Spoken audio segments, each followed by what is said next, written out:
thank you, Trevor. As you mentioned at the beginning, Kenya produces about anywhere between 3,000 to 4,000 tons of waste every day. The bulk of this is in the urban centers, the main urban nodes of Nairobi, Mombasa, Eldoret, Nakuru, Kisumu. But about half of that, half of the 3,000 to 4,000 tons of waste produced daily is actually Nairobi, because it's the most urbanized city. So basically, what we are saying is that waste management appears to be an urban challenge, a challenge that's mostly around cities.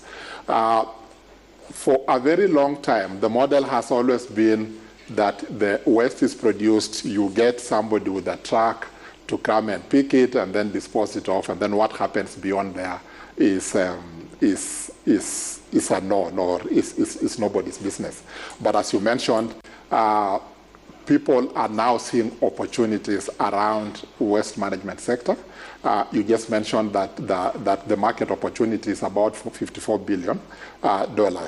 What you didn't say, and what that number shows, is that probably that's the most promising sector of all the green sectors we have.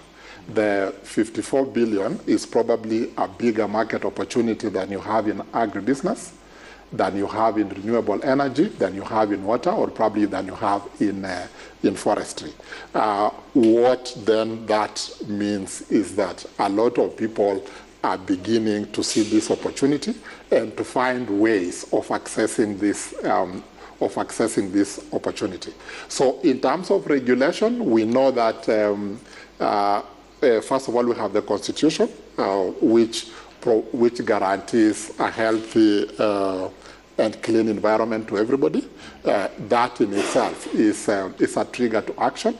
But we have the Sustainable Waste Management Act of 2022, which provides quite a number of things in terms of what we should do. Yeah. But ultimately, the waste management is supposed to be a devolved function under Schedule 4 of the Constitution, and therefore what we expect is that the counties will be doing a lot more to enable waste management to happen, to enable people to have a cleaner environment, and basically to enable people get this opportunity.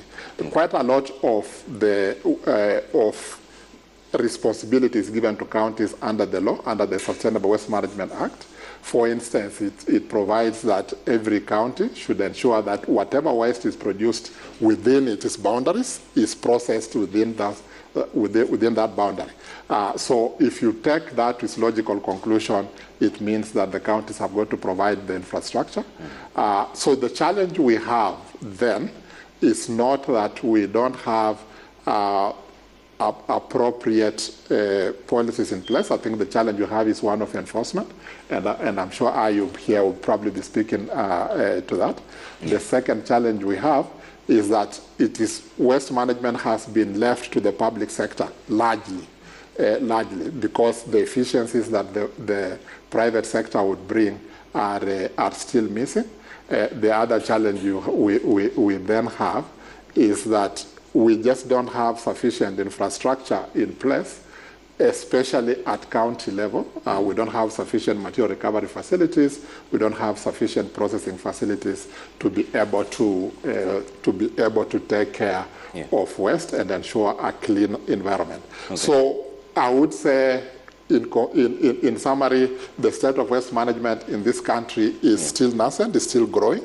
Yeah. People are beginning to discover their place, so there's quite a bit of discovery and experimentation going on. Okay, Macharia.